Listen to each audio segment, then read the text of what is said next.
ویسے بہت بڑی بدقسمتی ہوتی ہے ان لڑکیوں کی جو بیچاری بیوہ ہو جاتی ہیں۔ یہ سرگوشی اس کے پہلو سے ابھری تھی۔ اس نے دانستہ طور پر اپنی پلکوں کو جھکا لیا۔ اس کی نظریں اس وقت اس کے ہاتھ پر جمی ہوئی تھیں جس کی لکیریں پر اسے کبھی بھی اندازہ نہیں ہوا تھا کہ اس کی قسمت اتنی بری ہوگی۔ یہ باتیں وہ پہلی مرتبہ نہیں سن رہی تھی، پچھلے چند مہینوں سے ہوئی یہ سب کچھ سنتی چلی آ رہی تھی، اور یہ سب اب اس کے لیے وبال جان بن چکا تھا۔ وہ تھوڑا سا ردا بھابھی کے قریب ہو گئی۔ میری طبیعت کچھ خراب ہو رہی ہے، گھر چلیں؟ اس نے ردا کے کان میں سرگوشی کی اور ردا نے آنکھیں دکھا کر اسے خاموش رہنے کے لیے کہا اور دوبارہ ساتولی باجی کے ساتھ باتوں میں مشغول ہو گئی۔ ردا کو اس کی یہ بات بہت بری لگتی تھی کہ وہ کہیں بھی باہر آنے جانے پر راضی نہیں ہوتی، اور اگر راضی ہو جاتی تو پھر کچھ ہی ٹائم کے بعد بھگدڑ مچا دیتی کہ اس سے گھر جانا ہے۔ خوبصورت ہے، پڑھی لکھی ہے، لیکن بیچاری کی تقدیر بہت بری ہے۔ بے پناہ مانگنی چاہیے۔ آج کل تو کسی کی بھی بیٹی پیدا نہ ہو، بیٹے ٹھیک ہے، ماں باپ ان کی فکر سے تو آزاد ہوتے ہیں۔ وہ عورتیں ابھی بھی بات کر رہی تھیں، وہ مزید نہیں سن سکتی تھی۔ اسے لگا جیسے ابھی اس نے مزید کو سنا تو زبان پر قابو نہیں رکھ پائے گی، اس لیے جب چپ چاپ اپنے دوپٹہ درست کرتے ہوئے اٹھ کھڑی ہوئی۔ ردا نے زیادہ توجہ نہیں دی تھی۔ اس نے سوچا شاید وہ باہر جا کر ٹہلنے کا ارادہ رکھتی ہو۔ ابھی کچھ دیر پہلے ہی محفل برخاست ہوئی تھی اور اب کھانا کھا کر ہی انہوں نے واپس جانا تھا۔ ویسے آپس کی بات ہے، بہن حالت دیکھ لو، کہیں سے لگ رہا ہے یہ بیوہ ہے۔ کپڑے دیکھو اور منہ پر لگایا ہوا میک اپ۔ آج کل کی لڑکیوں کو کوئی پرواہ نہیں کہ کسی ماں کی گود اجڑ جائے یا ان کا سہاگ، بس انہیں تو اپنے فیشن کی پڑی رہتی ہے۔ اسے جوتے پہنتے ہوئے ان کی سرگوشی کو بھی زہر مار کر ضبط کر لیا، لیکن ایک کڑی نظر ڈالنا وہ ان پر نہیں بھولی تھی۔ اگر اس کے بس میں ہوتا تو ابھی کھڑے کھڑے عورتوں کو ایسی ایسی باتیں سنا دیتی کہ ان کی زبان فوراً بند ہو جاتی، لیکن اب وہ پہلے جیسی نہیں رہی تھی۔ اسے خود پر ضبط کرنا سیکھ لیا تھا، اسے برداشت کرنے کی قیمت کا اندازہ ہو چکا تھا، اس لیے وہ برداشت کرنا سیکھ چکی تھی۔ جوتے پہن کر وہ باہر نکل آئے۔ اس سب میں اس کا کوئی قصور نہیں تھا، لیکن پھر بھی یہ سب کچھ اس پر یوں مسلط تھا جیسے وہ ان ساری چیزوں کی وجہ سے اچھا لباس پہننا، یہ سب کچھ تو اس نے بچپن سے سیکھا تھا، یہ کوئی نئی بات نہیں تھی، اور اس کے ہاتھوں کوئی ایسا ظلم بھی نہیں ہوا تھا کہ وہ اپنی شخصیت کو بدل دیتی یا پھر خود پر کوئی سنجیدگی کا خول چڑھا کر کسی کمرے کے کونے میں دبک کر زندگی گزار لیتی۔ دل کی دھڑکن بے تحاشا بڑھنے لگی۔ وہ ایسے ہی حساس طبیعت کی مالک تھی، چھوٹی چھوٹی باتوں پر بھی وہ رونے لگ جاتی، اور ایسا ہی اس بار بھی ہوا تھا۔ بے مقصد ٹہلتے ہوئے وہ لان کی جانب نکل آئے جہاں پر بنی ہوئی چھوٹی چھوٹی کیاریاں اسے متوجہ کرنے میں ناکام ٹھہری۔ اگر کوئی اور وقت ہوتا تو وہ شاید ان خوبصورت کھلے ہوئے پھولوں کو دیکھ کر پاگل ہو جاتی۔ علاقے کا سب سے خوبصورت گھر تھا جو اس علاقے میں اپنی شان و شوکت رکھتا تھا، اور اسے بھی بچپن سے شوق تھا اس بڑے سے گھر میں آ کر بے مقصد ٹہلنے کا۔ اس گھر کی در و دیوار کو غور سے دیکھنے کا یہاں کا سب کچھ نرالا تھا، اور یہاں کی میلاد کی تو بات ہی کچھ اور ہوتی۔ عورتیں سارے کام چھوڑ دیتی، لیکن ستارہ بیگم کا میلاد نہیں چھوڑ سکتی تھی، اس لیے میلاد کے دن ان کے گھر خوبصورت چہل پہل دیکھنے والی ہوتی۔ اپنے دل کے بوجھ کو ہلکا کرتے ہوئے وہ سر جھکا کر رونے لگی تھی۔ کافی دیر وہ روتی رہی، اپنے اندر کا غصہ وہ اسی صورت ہی کام کر سکتی تھی۔ کچھ احساس لوگ ایسے ہوتے ہیں، غصے میں بھی انہیں خود پر ستم ڈھانا ہوتا ہے، اور وہ بھی انہیں حساس لوگوں میں شامل تھی۔ کچھ دیر ہونے کے بعد جب دل کا غم ہلکا ہوا تو اس نے اپنی آنکھوں کو اچھی طرح صاف کر لیا۔ مجھے کیا پرواہ ہے، فضول کی باتیں سن کر رونے لگی ہوں، مجھ سے بھی کم عقل کوئی نہیں ہو سکتا۔ خود کو جھاڑتے ہوئے وہ ارد گرد متوجہ ہو گئی۔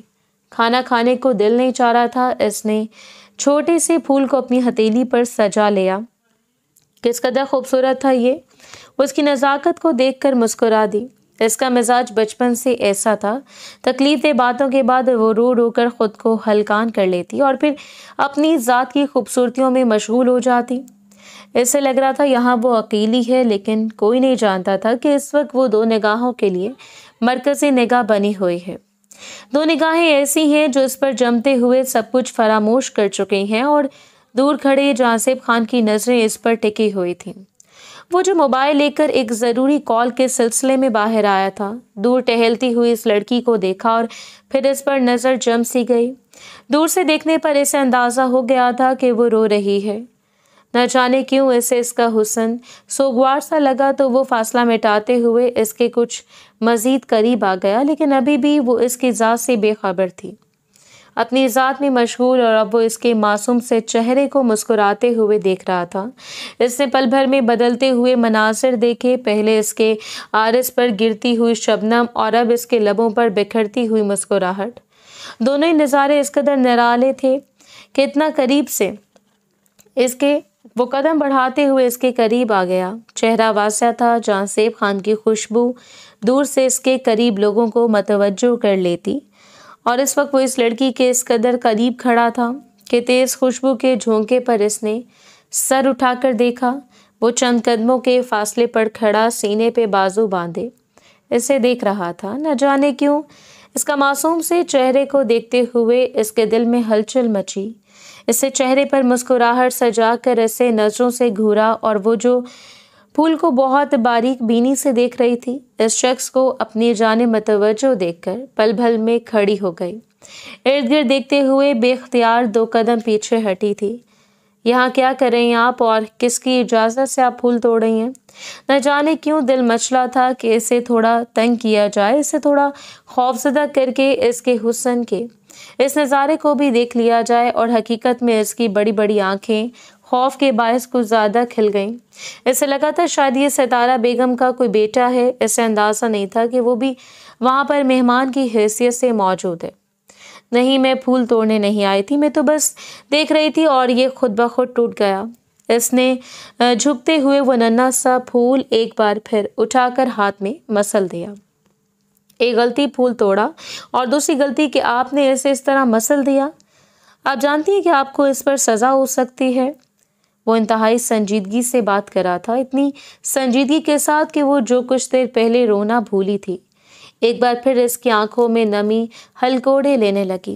پہلے وہ عورتوں کی باتوں کی وجہ سے ڈسٹرب تھی، اور اب یہ سامنے کھڑا ہوا شخص بے وجہ اس پر غصہ جھاڑا تھا۔ اس لمحے وہ اسے انتہا سے زیادہ معصوم لگی، اس قدر معصوم کہ وہ اس کے حسین چہرے کو دیکھتا رہ گیا۔ حسین بڑی بڑی سنہری آنکھیں، چھوٹی سی ستواں ناک اور پنکھڑی جیسے لب جو اس وقت کانپ رہے تھے۔ اس سے پہلے کہ وہ اسے مزید تنگ کرتا، رخشندہ بیگم حیرت سے ان دونوں کو دیکھتے ہوئے ان کے قریب آ گئیں۔ تم یہاں کیا کر رہے ہو جہاں زیب؟ بیگم نے حیرت سے اپنے بیٹے کو دیکھتے ہوئے پوچھا تھا، اور پھر ایک نظر انہوں نے سامنے کھڑی ہوئی لڑکی پر ڈالی، جسے اپنی ماں کی طرح متوجہ دیکھ کر فوراً ہی وہاں سے غائب ہونے کے چکروں میں تھی۔ ایک نظر اس کے چہرے پر ڈال کر رخشندہ بیگم نے اسے مکمل طور پر نظر انداز کر دیا۔ وہ اسے زیادہ تو نہیں جانتی تھیں، بس یہی جانتی تھیں کہ وہ اسی علاقے میں رہتی ہے، اور ابھی کچھ دیر پہلے ہی جب عورتیں اس کے بارے میں باتیں کر رہی تھیں تو وہ بھی ان کے قریب بیٹھی تھی، اور چاہتے ہوئے بھی وہ اس لڑکی پر چند نگاہیں ڈال گئیں جسے بار بار ٹونٹ کیا جا رہا تھا۔ کچھ نہیں ماما، بس اس لڑکی سے بات کر رہا تھا۔ رخشندہ بیگم کو حیرت ہوئی، کیا مطلب، کیا بات کر رہے تھے، اور تم اس لڑکی کو کیسے جانتے ہو؟ میں تو نہیں جانتا، بس یہاں پر دکھی اور اس کے قریب چل آیا۔ دل چاہا کہ اس سے بات چیت کر لوں، لیکن آپ کی وجہ سے اس نے مجھ سے کوئی بات نہیں کی۔ وہ ایسے ہی تھا، دل کی بات کو اس نے دل کے اندر دبانا سیکھا ہی نہیں تھا۔ تمہیں کوئی ضرورت نہیں ہے اس طرح کی لڑکیوں سے بات چیت کرنے کی۔ چلو کمرے میں جاؤ، کھانا کھانے کے بعد مجھے یہاں جانا ہے۔ تم جانتے ہو کہ شام میں مجھے بزنس میٹنگ کے سلسلے میں بھی کسی سے ملاقات کرنی ہے۔ اپنے بیٹے پر ایک کڑی نظر ڈال کر وہ وہاں سے پلٹ گئی، جبکہ وہ دور جاتی ہوئی اس لڑکی کی پشت کو ابھی تک دیکھ رہا تھا، جو کسی ہوا کے جھونکے کی طرح سارے جہان کی خوشبو کو سمیٹے اس سے دور جا رہی تھی۔ اسے پرسکون ہو کر آنکھوں کو موند لیا۔ ایسے سکون اور چہرے کبھی کبھی ہی دیکھنا نصیب ہوتے ہیں، اور اسے تو شاید زندگی میں پہلی بار ایسا چہرہ دیکھنا نصیب ہوا تھا جسے دیکھ کر انسان پرسکون ہو جائے، جس کے چہرے کے بدلتے ہوئے تاثرات اسے لطف اندوز کر رہے تھے۔ اسے سکون سے آنکھوں کو موندا اور پھر ایک مبہم سی مسکراہٹ کے ساتھ واپس چلایا، لیکن کوئی نہیں جانتا تھا کہ وہ ایک سرسری سی ملاقات جہاں زیب خان کو کہاں سے کہاں تک لے جائے گی۔ وہ صرف ایک جھونکا نہیں تھا جو اس کے دماغ میں آیا اور پھر اس نے اگلے ہی پل فراموش کر دیا۔